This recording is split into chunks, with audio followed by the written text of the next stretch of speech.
Bienvenidos a todo el Consejo de Dios, un programa con el cual estamos desgranando la Biblia, estamos encontrando esas riquezas que el Señor nos dejó para que alimentemos nuestra alma y para que conozcamos su perfecta voluntad. En el día de hoy vamos a continuar con el libro de Filipenses, como venimos haciéndolo, y vamos a presentar los contertulios que nos van a acompañar en el día de hoy. Miguel Díez, bienvenido. Gracias. Ángel Álvarez, bienvenido. Muchas gracias. Y también bienvenido Ramón Ubillos. Sí, gracias. Te voy a pedir, Ángel, si eres tan amable, de poder leer Filipenses capítulo 2, de los versículos 19 al 30, por favor. Muy bien. Espero en el Señor Jesús enviaros pronto a Timoteo para que yo también esté de buen ánimo al tener noticias vuestras, porque no tengo a ningún otro que comparta mis sentimientos y que tan sinceramente se interese por vosotros, pues todos buscan sus propios intereses y no los de Cristo Jesús. Pero ya conocéis los méritos de Él, que como hijo a padre ha servido conmigo en el Evangelio. Así que a este espero enviaros, luego que yo vea cómo van mis asuntos. Y confío en el Señor, que yo también iré pronto a vosotros.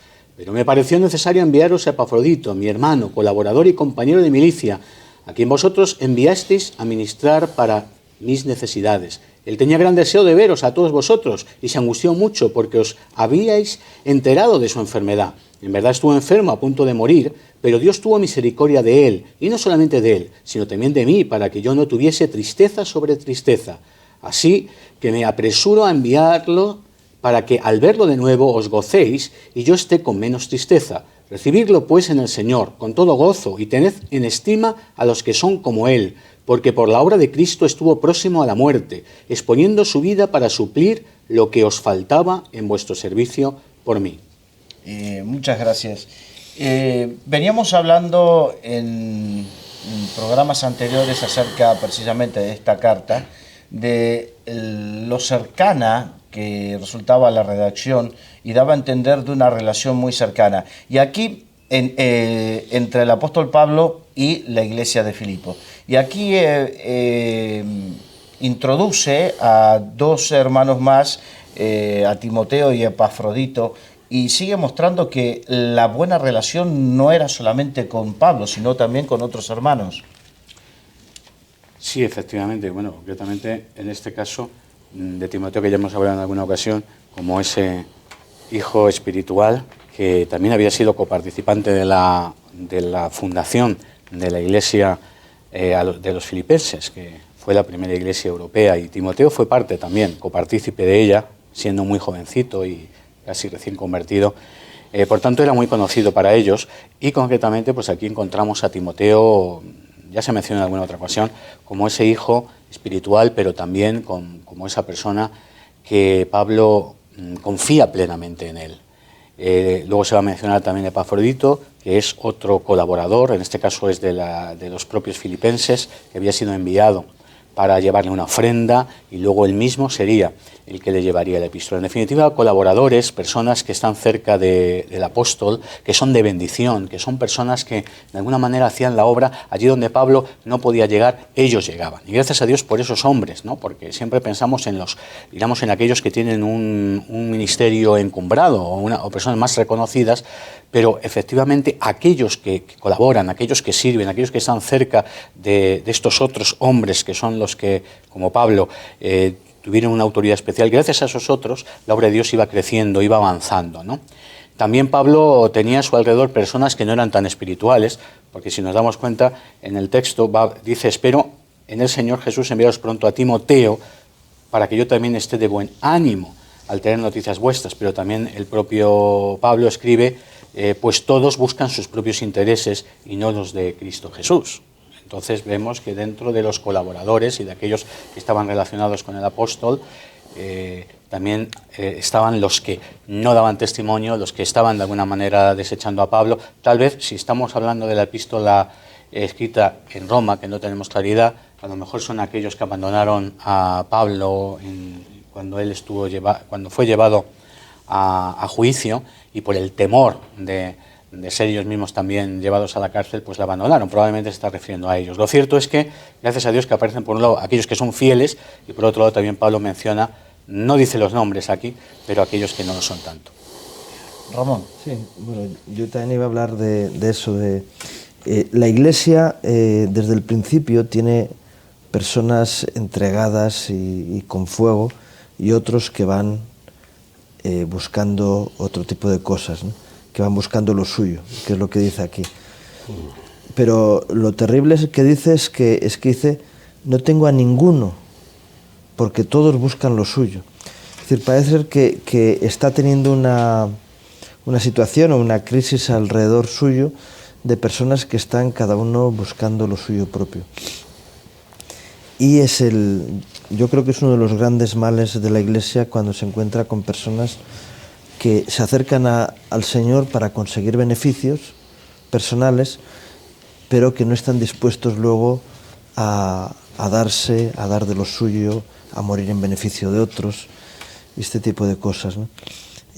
Personas que bueno, al estar en la Iglesia y guardar principios bíblicos, pues tienen una vida honrosa, les van bien los negocios, porque son honestos en el negocio y esas cosas producen beneficios ya de por sí, pero que no están dispuestos luego del beneficio que sacan en sus vidas de seguir los mandatos de Dios, darse para beneficio de los demás, ¿no? Y parece ser que la Iglesia de Filipo tiene necesidad de hermanos que estén allí, pues eso, dirigiendo, y posiblemente Pablo está buscando hermanos dispuestos a ir allí a servir y a dar su vida, y sin embargo se encuentra con que muchos de ellos dicen, mira, yo estoy muy cómodo donde estoy, haciendo lo que hago, y no están dispuestos a ir más allá. Esto mismo, bueno, el Señor lo dijo también, ¿eh? Cuando Él estaba en la tierra les dijo a sus discípulos, rogad al Señor de la mies que envíe obreros a la mies, porque la mies es mucha y los obreros son pocos. Y seguimos con el mismo principio, ¿no? Que hay pocas personas que de haber recibido del Señor la vida y todo lo que ello conlleva, luego no están dispuestos a usar esa vida en beneficio del Señor y de su obra, sino que buscan lo suyo. También es un problema anterior, ¿eh? Ya en el Antiguo Testamento nos encontramos es en Malaquías, ¿no? Que el Señor dice, ¿no? Bajar, Oseas, que dice, cada uno corréis a vuestra propia casa y la casa del Señor está desierta, ¿no? Y muchas veces, vuelvo a decir, hay un beneficio al seguir los consejos de Dios en la palabra, en los mandamientos, etcétera, pero luego muchas veces falta ese otro empuje, ese otro llamado del Señor, de poner la vida al servicio de Dios. Miguel. Bueno, pues sí, evidentemente el mismo problema que tiene Dios en todas partes. Solo un problema tiene Dios, el omnipotente, ¿no? Siempre, pues digo esto, que no quiere forzar a los hombres para que trabajen para Él a la fuerza, sino que quiere hijos voluntarios. Como en este caso también expresa Pablo con Timoteo, que es un hijo voluntario, que se interesa por el ministerio, que se interesa por los demás, que quiere vivir amando a Dios y al prójimo como a sí mismo. Y dice que es el único que tiene. Claro, Epafrodito pues estaba enfermo, aunque ya se habría repuesto, estaría reponiéndose, lo que sea. Y parece que el único que tiene el mismo espíritu, el mismo ánimo, la misma visión, ¿no? Que es uno con él, que es un verdadero discípulo fiel, pues se tiene que desprender de él, porque evidentemente ve que Filipenses, una iglesia que está ungida, crece y crece, probablemente pues necesita un ministerio apostólico. Timoteo en realidad está creciendo para ser un apóstol y es enviado, ¿no? Y la tragedia de hoy es igual, no hay muchos creyentes y hay pocos discípulos. También hay muchos demonios que son creyentes y tiemblan, y muchos creyentes cristianos no tiemblan ni ni siquiera tiemblan delante de Dios. Es el problema tan grave de que también las denominaciones evangélicas, las iglesias, se dedican a formar creyentes. Lo que buscan es la multiplicación, no la edificación.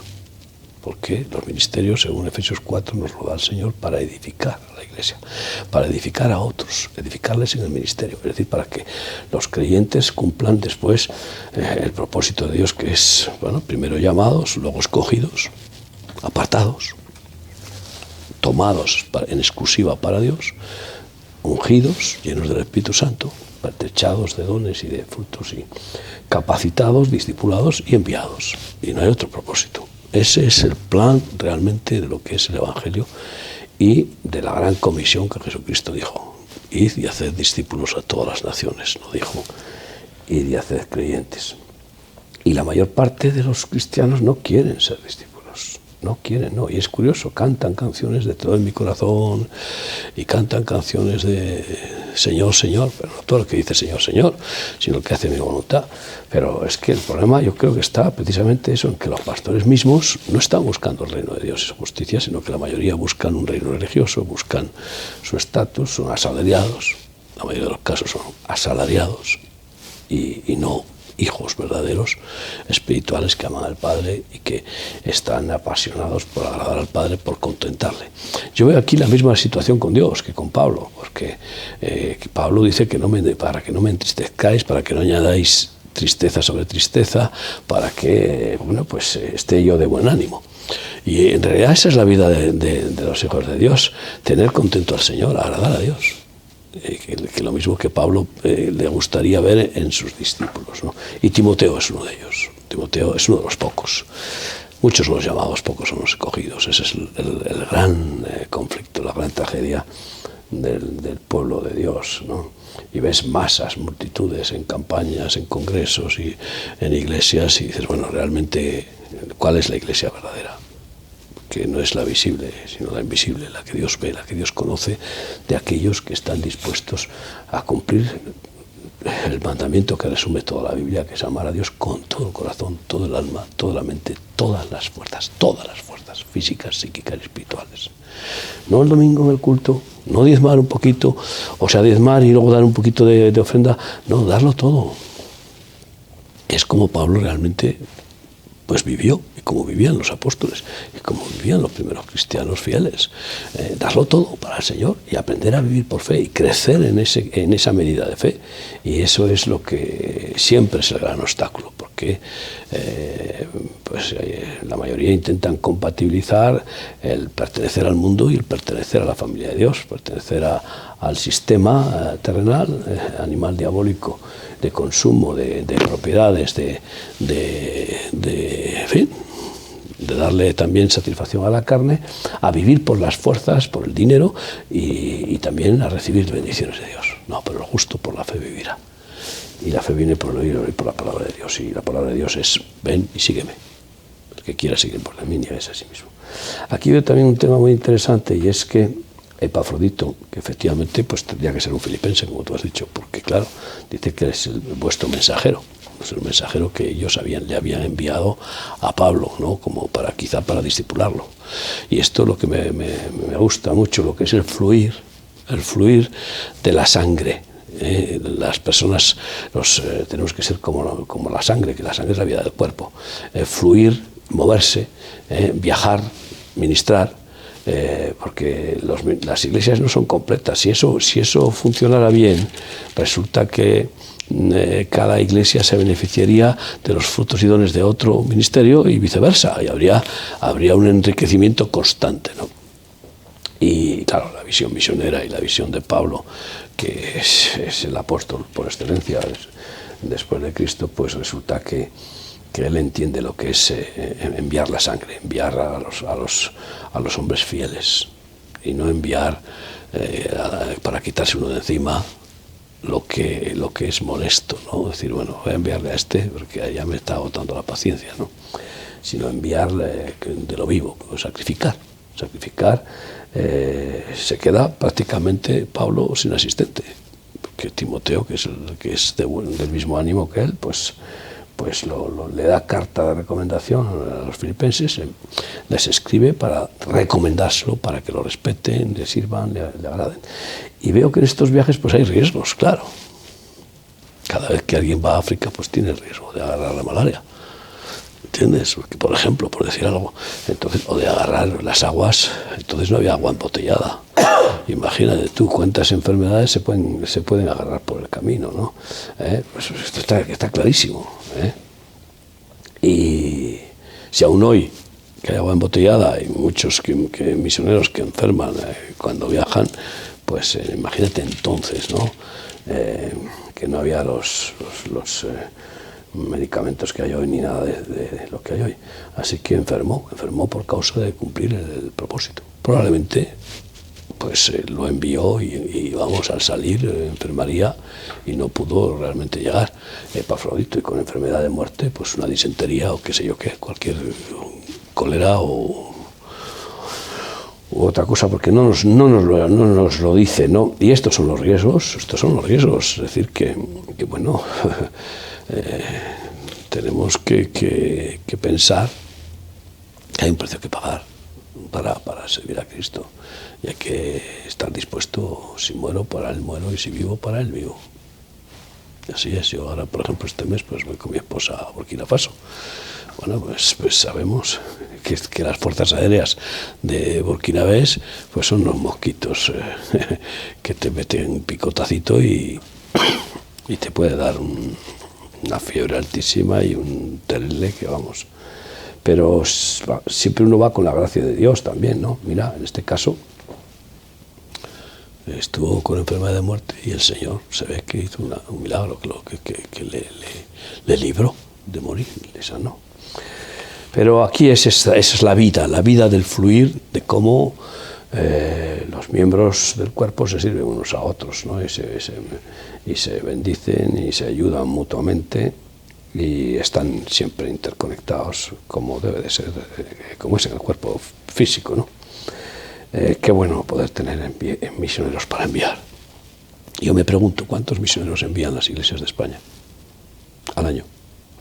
Ahora mismo en estos días nosotros vamos a sacar 7 misioneros en estos días, pero a lo largo del año hemos ido sacando y nuestra pasión es esa, ir por todo el mundo, pero no es nuestra pasión, es nuestra devoción y nuestro deber, porque eso es lo que mandó Jesús, ir por todo el mundo y hacer discípulos a todas las naciones, predicad el evangelio a toda criatura. Esa fue su despedida. Yo tengo que decir que una iglesia que no tiene visión misionera pues no tiene futuro en Cristo, porque se olvida de lo más importante y está abocada a que Dios la pegue un meneo fuerte para que salgan, como cuando se quedaron haciendo una enramada en Jerusalén, pues vino la persecución para que se produjera la diáspora, porque es curioso, llegaron a ser 120.000 judíos mesiánicos en Jerusalén, viviendo en comunidad, según los historiadores. Es algo impresionante, pero claro, se olvidaron de la gran comisión. Estaban realmente ahí deleitándose en la alabanza, adoración, en la administración de todas las cosas, en el continuo crecimiento. Pero vino la persecución y tuvieron que salir por todo el mundo, por las buenas o por las malas. Pero al Señor le gusta hijos voluntarios, que lo obedezcamos por las buenas. Así que yo quisiera despertar a las iglesias a que envíen misioneros. Pero ¿sabes por qué no los envían? Generalmente porque dicen, bueno, enviar a un misionero, por ejemplo, a Europa, pues nos va a costar 2.000 euros todos los meses, porque a ver cómo se financia.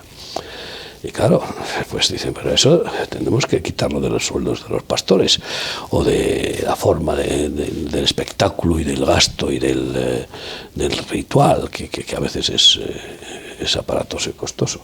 Pero es que no sé dónde estamos. Y yo les digo a las iglesias, pues mándenmelos a mí. Aquí no tienen que mandar ni un centavo. Pero claro, viene otra vez el problema. O es una sucursal nuestra o no van. Por favor. ¿Esto qué es? ¿Cuál es entonces la finalidad? ¿Cuál es el propósito? ¿Obedecer al maestro? ¿Buscar el reino de su justicia? ¿O ser propietario de las almas y decir, no las suelto? Y cuando tienen llamados en las iglesias, pues ¿qué sucede? Como no les dejan ir, se les apaga el llamado, se les apaga. Esta es la triste realidad. Una vez cometí un grave error. En una reunión de 800 jóvenes hice un llamado a muerte, a la maravillosa aventura de servir a Dios, ¿no? Lo emocionante que es, no hay nada más emocionante. Y el Señor les tocó de tal forma que cuando hice un llamado a dejarlo todo para servir a Cristo e ir por el mundo, de unos 800, solo 4 se quedaron sentados.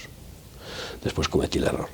Bueno, pues consultar a vuestros pastores, y si vuestros pastores nos envían y os dejan venir conmigo, con nosotros, con el ministerio que está extendiéndose por todo el mundo, pues ahí tenéis nuestro ministerio. Pues oye, volví al año siguiente y no había salido ninguno, porque no les dejan. Y eso es querer ser propietario. Que si no comes, deja comer, si no entras, deja entrar. Es así de sencillo. Entonces yo creo que tiene que haber una revolución, un avivamiento de recuperar el primer amor y las sendas antiguas, y ver cómo pues había ese espíritu en la iglesia primitiva de no buscar el reino religioso, no buscar lo suyo propio, sino buscar lo de los demás. Yo quisiera decir que gracias a Dios, yo sí veo que hay muchos misioneros, no solo en Remar, y doy muchas gracias a Dios por este ministerio que sin duda Dios está usando. Yo conozco muchas otras organizaciones evangélicas que también están enviando misioneros en distintas partes, y eso pues me agrada. Y también estoy totalmente de acuerdo en el hecho de que con todo muchas congregaciones se acomodan, se enfrían y se endurecen y no tienen visión. Es decir, eso también es una triste verdad que comparto contigo, ¿no? Claro, no todos son llamados a ir a África, ni todos son llamados. A veces unos serán llamados a ir a África, otros serán llamados a ir a pueblos que no tienen obra. En España, por ejemplo, todavía hay cientos de pueblos que nadie va. Y a veces en una misma ciudad encontramos 15 iglesias en un mismo barrio, ¿no? Luchando en la misma pecera, por llevarse los peces, los pocos peces que hay, ¿no? Los 15 luchando. Efectivamente, todos son graves errores que cometemos, ¿no? Y yo creo que el Señor en su gracia nos tiene que ayudar, porque todos, o por distintas causas, cometemos un error de orgullo, de egocentrismo, que puede ser ministerial, puede ser local, puede ser de muchas maneras. Yo creo que el Señor nos tiene que librar, porque no hay nadie exento de esto, ¿no? Lo cierto es que servir a Dios, y es entrando nuevamente en este aspecto, ¿no? del pasaje, servir a Dios de verdad es algo que va a costar un esfuerzo. El problema de estos que dice aquí, pues todos buscan sus propios intereses, es que probablemente en las épocas de gran bendición de Pablo, estaba muy a gusto con Pablo. Es decir, Pablo tuvo etapas en su vida, no olvidemos, tuvo tiempos en los que con sus propios delantales se sanaba la gente. O sea, ya es que era tal el poder sobrenatural de Dios, ¿no? que estaba manifestándose, que había milagros continuamente. Pero eso no ocurrió. Si nosotros analizamos las distintas etapas de Pablo, no ocurre en todo el tiempo de Pablo. No digo que no ocurran milagros, porque yo creo en los milagros que ocurrieron con Pablo y que ocurren hoy. Pero me refiero a la intensidad sobrenatural. Vemos que hay etapas, evidentemente. Aquí mismo encontramos a un Pablo que parece que tuvo que orar bastante para que se sanara, por ejemplo, Epafrodito. Incluso él estaba agobiado porque tenía temor de que pudiera morir, y gracias a la misericordia de Dios le tocó. Aquí no vemos quizás cosas tan espectaculares. Ahora, a lo que voy es, si nosotros solamente enseñamos a nuestros discípulos o a aquellos que quieren ministrar y quieren servir las cosas, diríamos, bonitas del ministerio, sin enseñarles que van a tener que pagar un precio, que la puerta es estrecha, que el camino es angosto, que puede ocurrir incluso que hasta la muerte uno tenga que dar por el Evangelio. Si no enseñamos la perspectiva completa, real, y más en estos tiempos donde lo único que se enseña es como tú lo has dicho también, espectáculos, todo tiene que ser bonito, maravilloso, el éxito y todo, aún parece que los que van a servir a Dios van a ser los más exitosos del mundo en lugar de los siervos que tienen que servir. Pues obviamente ocurre lo que les pasó a estos, que probablemente, y lo vemos también cuando Pablo escribe a Timoteo, estaban muy contentos con el Pablo triunfante, pero cuando vieron al Pablo sufriente, dijeron, nosotros esto no nos gusta. Es más, cuando Pablo oraba y se sanaban miles, o vamos a poner cientos de personas, todo el mundo quería estar con Pablo, pero cuando de repente las cosas se complicaban, o venían los romanos, o venían los judíos, los principales de los judíos que les perseguían, etcétera, y veían que te podían terminar en la cárcel, porque su propio maestro estaba en la cárcel, algunos decían, bueno, es que esto no es lo que yo quería. Yo quería poder, quería lo bonito del Evangelio. Lo que le ocurrió a Pablo es que en el día difícil solo los más espirituales estuvieron con él. Y lamentablemente los más espirituales no son tantos, más bien son pocos. Por eso el propio Pablo va a decir en otro texto al propio Timoteo, va a decir, todos me han abandonado. Incluso habla de un gran, en teoría un gran líder, Demas, ¿no? Su nombre mismo significa popular, que dice que le abandonó amando más este mundo, ¿no? Yo creo que hay muchos que sirven. La cuestión es si cuántos hay que van a perseverar en el ministerio cuando llegue el día malo. Y ahí es donde yo, en mi experiencia de ya algunos años, me he dado cuenta que muchos quieren servir a Dios, pero cuando hay bendición, cuando hay prosperidad, cuando Dios obra, cuando todo está bien, pero cuando Dios te lleva a el desierto, cuando Dios te lleva a una situación difícil, cuando Dios en definitiva permite, como pasó con el propio San Pablo, cárcel durante años, hay estos o muchos dicen, no, yo no quiero saber nada.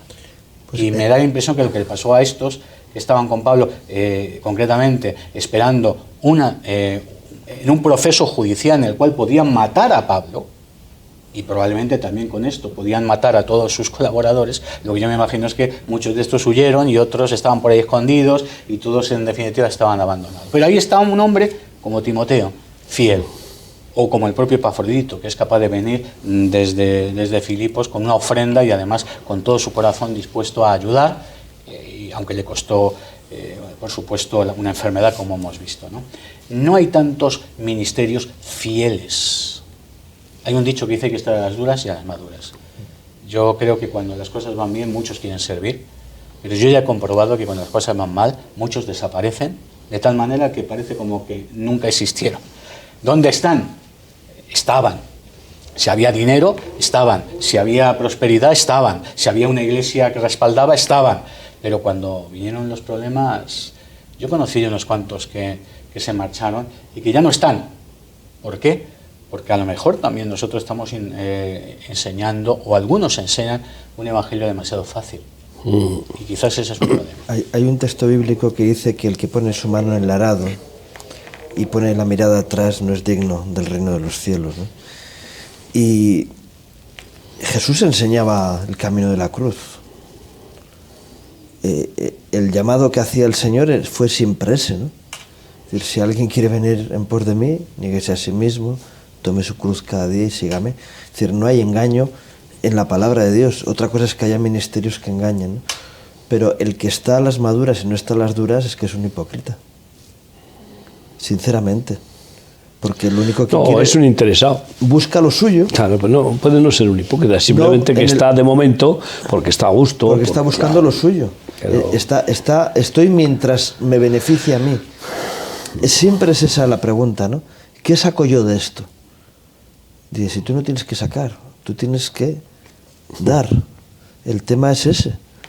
Si el llamado al que Dios nos hace es, yo os doy de gracia para que deis de gracia.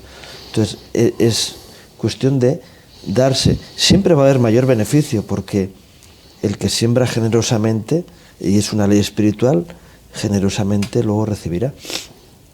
Incluso en las situaciones más difíciles, el que está dispuesto a sufrir la situación difícil, ese va a tener un mayor peso de gloria sobre él. El otro que sale corriendo, ¿no? Es verdad que también puede haber gente que es débil, ¿no? Están los discípulos del Señor que cuando detienen al Señor ellos huyen, ¿no? Pero hay un plan de restauración que Dios tuvo, ¿no? También se van a arrepentir y ¿no? Van a ser eso llenos es, del Señor, bien, del pero esos son porque son personas que estaban dispuestas al sufrimiento, porque de hecho lo proclaman esa misma noche, primero Pedro y luego todos los demás, iremos contigo a la muerte si hace falta. Luego salen huyendo, ¿no? Pero luego vuelven.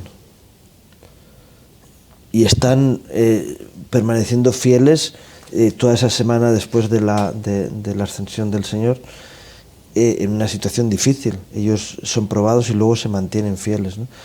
Pero claro, el que está buscando lo suyo dice, aquí se ha acabado el asunto, yo me voy a buscar en otro sitio. De hecho, de 500 que estaban cuando ascendió el Señor, resulta que solo quedaron 120 una semana después. En una semana desaparecieron a menos que 380, ¿no? Entonces, pero yo creo que es que eso que estás diciendo, pues lo mismo que estamos hablando los cuatro, pero que es elemental, es lo que es el doble ánimo. Hasta que una persona no es nacido de nuevo, no tiene un nuevo corazón, no ya busca nada, sino que ya está tan enormemente enamorado de Jesús y tan agradecido por haber recibido ese nuevo corazón y esa esperanza de vida eterna, ¿no? Y esa comunión con Dios y ese amor de Dios, pues que ya dices, bueno, pues que voy a buscar más, pero si es que ¿qué más puede darme ya el Señor que no me haya dado? Luego el pan de cada día, pues eso lo va a añadir, ¿no? Si Él es fiel, si eso son minucias, son los añadidos de aquellos que buscan el reino de Dios y justicia. Pero ¿qué sucede? El que busca una profesión por dinero o por honra, por esa honra del reverendo, del pastor, pues oye, resulta que nos encontramos con que hay muchos que no tienen profesión, tienen labia, tienen facilidad de palabra y se meten a pastores. Claro, porque pues no han tenido que estudiar demasiado, sobre todo en países del tercer mundo. Ser pastor, es que es más, yo me he alucinado cómo algunos ministerios han hecho pastores a desertores nuestros, pero enseguida, que además han desertado con mal testimonio, y los han hecho pastores. Bueno, pero ahí, si me permites, vengo hace unos minutos meditando sobre este tema porque yo no sé la experiencia de ustedes, pero mi experiencia es desde el año 1987, cuando puse mi vida a las manos del Señor, y al poco tiempo comencé a servir al Señor desde lo más elemental, como era limpiar o cortar el pasto.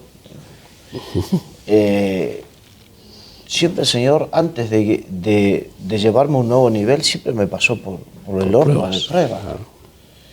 Y siempre fue probada mi fidelidad. Claro, así es con los que el Señor va llamando y va escogiendo y va apartando. Claro. No nos siempre asegura un camino de rosas. Claro, o sea, o sí, camino de rosas, pero con espinas. Claro, y he aprendido que el verdadero discípulo se ve en los momentos difíciles. Claro. Yo me encontré con quien tú conoces, con quien estaba trabajando, que los verdaderos momentos de fidelidad no era cuando mi relación con él estaba fluyendo a 100%, sino en los momentos de prueba y de tensión. Ahí se mostró la verdadera fidelidad. Tú que eres un hombre que tienes muchos discípulos, el verdadero discípulo que te ama no es el que está contigo cuando todo está bien, es el que está contigo cuando vienen los problemas y aun cuando quizás tú te equivoques con él. Sí, aun cuando tú cambies de ánimo y estés no tan pacífico, manso y humilde, por ejemplo. Por decir exacto, algo. Entonces... Pero ¿sabes? Lo que pasa es que esos son los verdaderos discípulos, pero los que no son ni siquiera discípulos, que no tienen un nuevo corazón, pues ¿qué sucede? El pastor, el asalariado, cuando viene el lobo, abandona las ovejas. ¿Por qué los apóstoles, después de haber abandonado a Jesús, que estaba todavía vivo, después de haberle visto hacer milagros increíbles, le abandonan? ¿Por qué luego dan la vida por él y mueren todos de mártires? Menos Juan el Amado, que pues superó pruebas inefables. Pero pues porque estaban llenos del Espíritu Santo. Es que esto está claro. No es ni siquiera para que se jacten. Es decir, antes éramos unos traidores, ahora somos unos valientes. No, somos unos valientes porque el Espíritu Santo nos hace valientes. Pero bueno, no es obra humana. Ahora hay que dejarle hacer al Espíritu. ¿Y cómo se le permite al Espíritu obrar? Pues rindiéndose, negándose a sí mismo, y decir, circuncida mi corazón, tómame, haz conmigo lo que quieras. Y entonces el Señor dice, sí, vamos a ver. Nada más que he visto a algunas personas suben al púlpito y dan testimonio, al día siguiente tienen una prueba. Digo, madre mía, cuidado, cuidado. Los dichos de nuestra boca serán Fíjate, probados.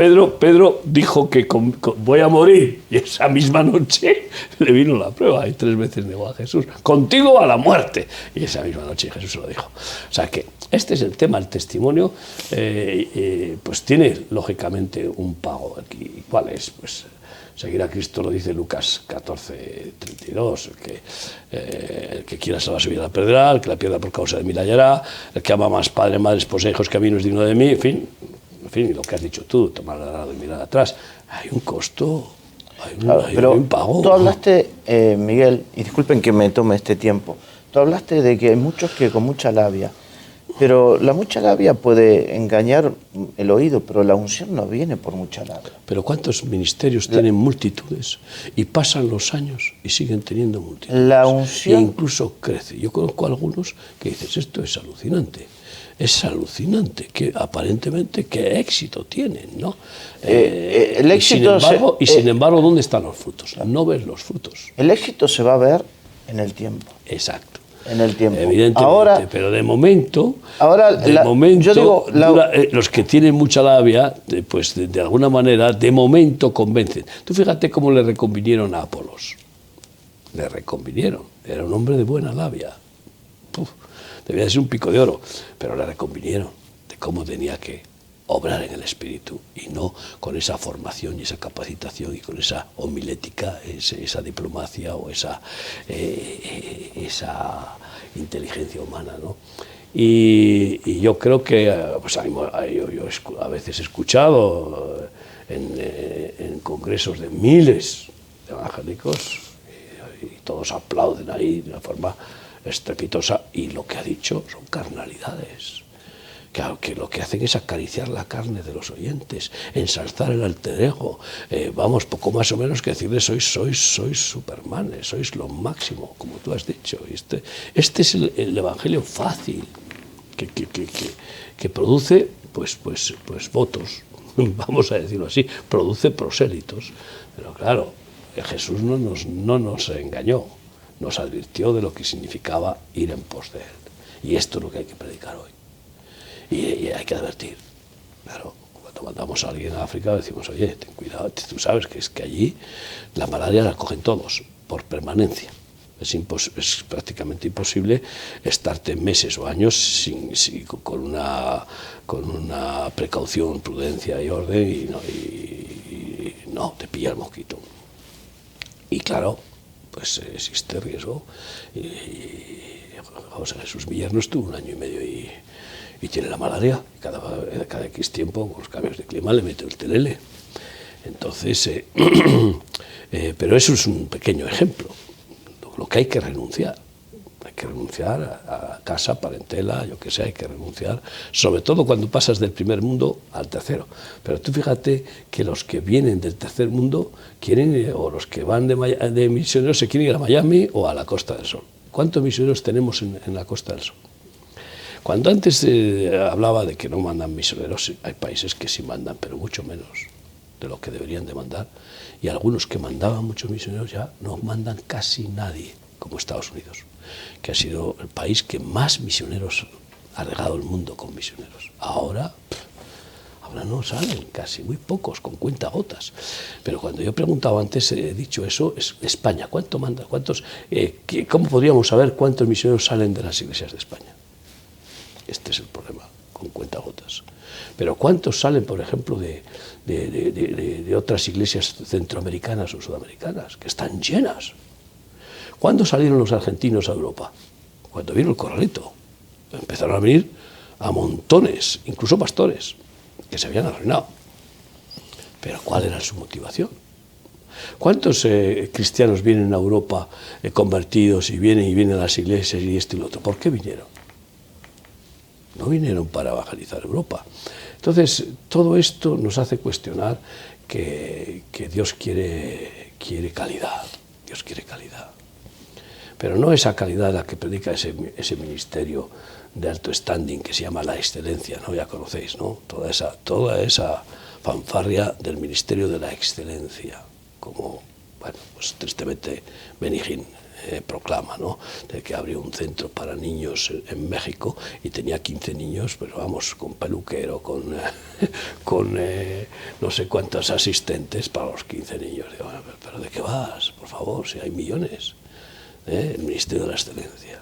No, yo siempre digo que lo que tenemos que hacer es negarnos, no tener protagonismo.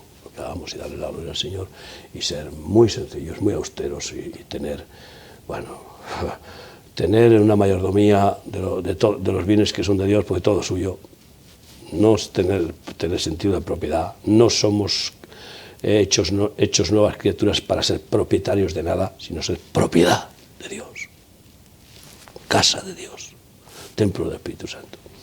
Y si somos propiedad de Dios, que ha pagado un precio altísimo, pues que haga lo que quiera con nosotros, y esa es la disponibilidad.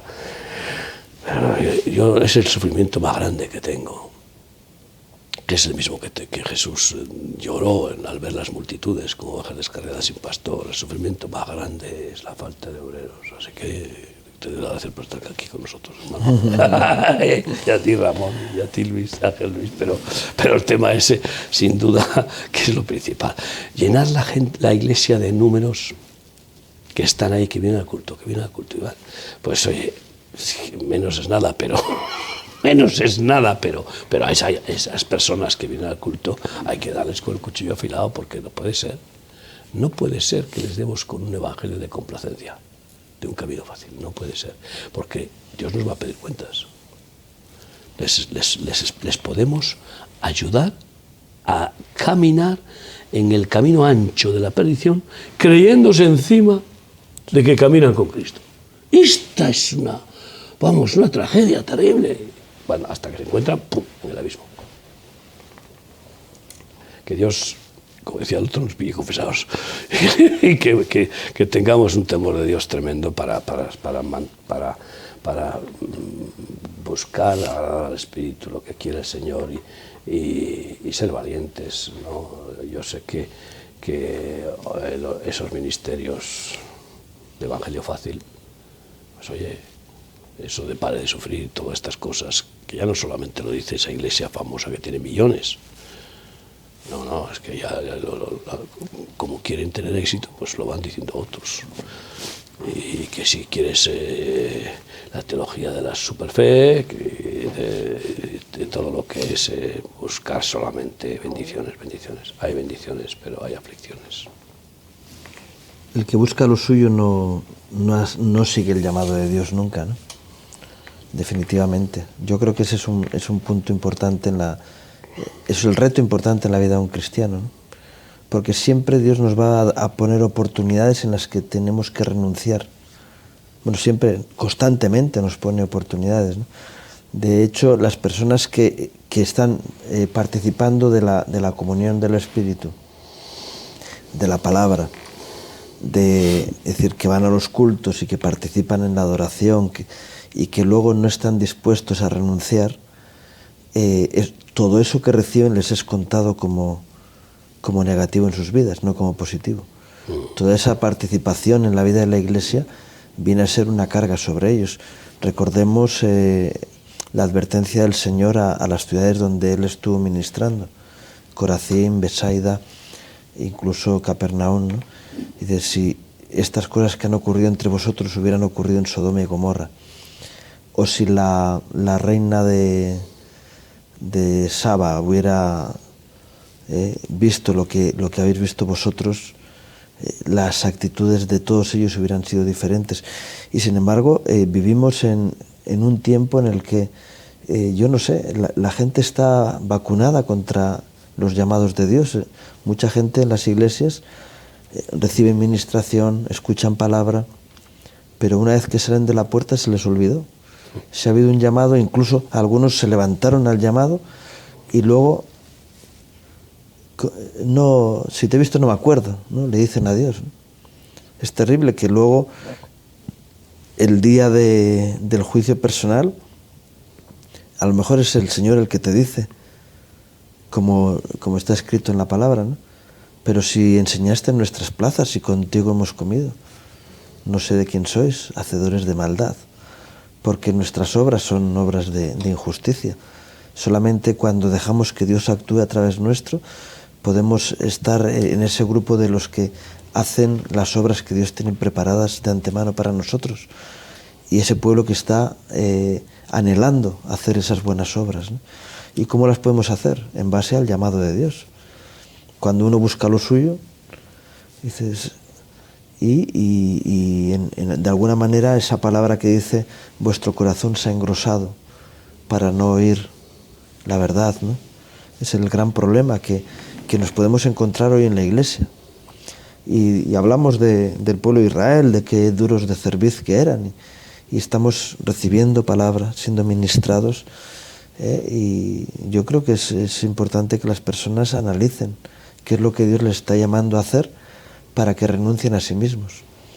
Porque yo sé que Dios a quien ama le pone delante de esa situación siempre, constantemente, a que te calles, aunque tengas razón, seas misericordioso como el Señor es, perdonador, dispuesto a dar de lo tuyo, como el propio apóstol Pablo decía, ¿no? Yo mismo me daré de lo mío, dice en otra carta, ¿no? En lugar de estar recibiendo de los demás, ¿no? Y cuando no hay esa actitud, es que algo está funcionando mal. Es decir, los creyentes se hacen impermeables al llamado de Dios a sus vidas, porque es constante. Mi experiencia personal es que constantemente el Señor está reclamando que me niegue. Ya lo dijo, niéguese cada día. No un día determinado y ya pones ahí una aureola tremenda en tu casa. Ese día renuncié a hacer lo mío por hacer lo de otros. No, cada día. Y el que no se encuentra con ese reto diario en su vida, es que algo no está funcionando como debe en su vida. Fíjate que el pago del discipulado, según Lucas 14:32, concluye, con todas estas cosas que hemos compartido, concluye diciendo, y el que no renuncia, ¿a cuánto? A todo. A todo lo que posee. No puede ser mi discípulo, es imposible. Y claro, es que yo pregunto, si alguien no quiere ser discípulo y así permanece en esa actitud toda su vida, ¿realmente es un hijo de Dios? Este es el problema. Es que los creyentes, simplemente los creyentes, que el Señor los compara con los demonios, que también son creyentes, si no son hacedores de la voluntad de Dios. ¿Y la voluntad de Dios cuál es? Hijo mío, ve a trabajar a mi viña. Entonces así, solo a tu Dios adorarás, solo a él servirás. La voluntad de Dios es, ¿qué provecho tiene el hombre de todo su trabajo con que se afana debajo del sol? ¿Para quién defraudo yo y le privo a mi alma del bien? Dice el predicador de Eclesiastés. Pero más aún, Jesucristo lo dice de una forma categórica. No trabajéis por la comida que perece, sino por la comida que a vida eterna permanece. ¿Qué hacemos con estos versículos? Este es el problema. Entonces, y cuando dice, no temáis, manada pequeña, porque a vuestro Padre le ha placido daros el reino. Pero ¿qué dice a continuación? Vended todo lo que poseéis, dádselo a los pobres, a los pastores, y seguidme.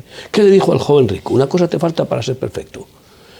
Qué terrible, y no quiso hacerlo. Pero si el plan de Dios es hacernos perfectos. Solo un mandamiento le dijo Dios a Abraham. Anda delante de mí y sé perfecto. Una cosa te falta para ser perfecto. Ve y vende todo lo que tienes y dáselo a los pobres. Y sígueme. En realidad, o somos del mundo o somos del Señor. Y si somos del Señor, no podemos ser del Señor el domingo 2 horas y el resto de la semana, pues eso ya sabes, lo de siempre. Aleluya, aleluya, cada uno con la suya. Sinceramente, yo creo que es necesario en este tiempo en el que todo se va al traste y que además Dios lo hace para despegar a la Iglesia. Dios quiere despegar a la Iglesia, igual que quiso despegar al pueblo de Israel de la esclavitud de Egipto, quiere despegar a la Iglesia de la esclavitud del mamón, de la esclavitud del sistema del mundo, y para eso pues viene el crack económico y yo cuando alguien viene y dice, pastor, me he quedado sin trabajo, ora por mí para que Dios me dé un empleo, digo, ¿ya tienes un empleo? El Señor está buscando obreros para su viña. Y dice a los que están en paro, dice, ¿cómo es que estáis sin hacer nada? Porque no nos contrataron, pues pasa, ven y trabaja. Es que el Señor no es el buen patrón. Este es el problema. Y yo digo, no voy a orar por ti para que Dios te dé un trabajo.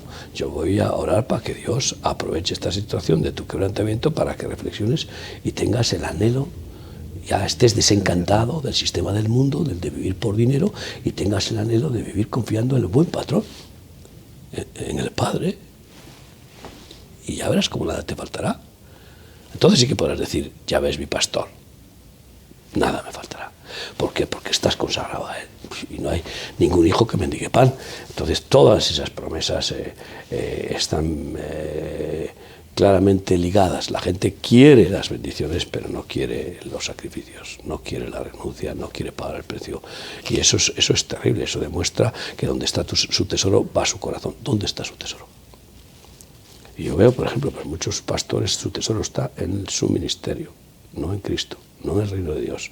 Está en su denominación. Y tienen más arraigado su corazón a la denominación que al Espíritu Santo. Porque puede ser que el Espíritu Santo incluso les diga, bueno, ya está bien, déjate de denominaciones. Puede suceder que incluso el Espíritu Santo haga trasvase. Puede suceder que el Espíritu Santo, pues dice, bueno, pues la denominación me tiene atado de pies y manos, y el Espíritu Santo diga, bueno, pues sal. Puede ser, pero no. Ahí hay unos condicionantes, ahí hay unas raíces, en unas ataduras que se han fijado en los corazones y que producen pues estorbo para la vida del Espíritu, claro. O sea, oye, David Wilkerson, el Señor le dijo, sal fuera de su propio ministerio. Había fundado un ministerio impresionante. Y como se habían desviado y habían acabado en cenas, en homenajes, en premios, reconocimientos, y ya dejaron de ir a ser ángeles de la calle, dejaron de buscar a los perdidos, que era el llamado con el que Dios le ungió y le respaldó a tope. Y como su staff, sus discípulos. Yo ahí veo a Pablo, como tú has dicho, con Demas. Sus discípulos que habían sido drogadictos y algunos pastores que se añadieron, pues no quisieron dejar todos esos compromisos, esas cenas, esos congresos, esos homenajes y todo eso, pues él tuvo temor de Dios y se fue. Esa es la historia de un hombre íntegro que está en la gloria, seguramente, vamos, porque era... Y a mí me dio una señal tremenda esa partida de David Wilkerson, el hombre más íntegro para mí de Estados Unidos en el Señor, pues para mí como que Dios ha quitado un candelero.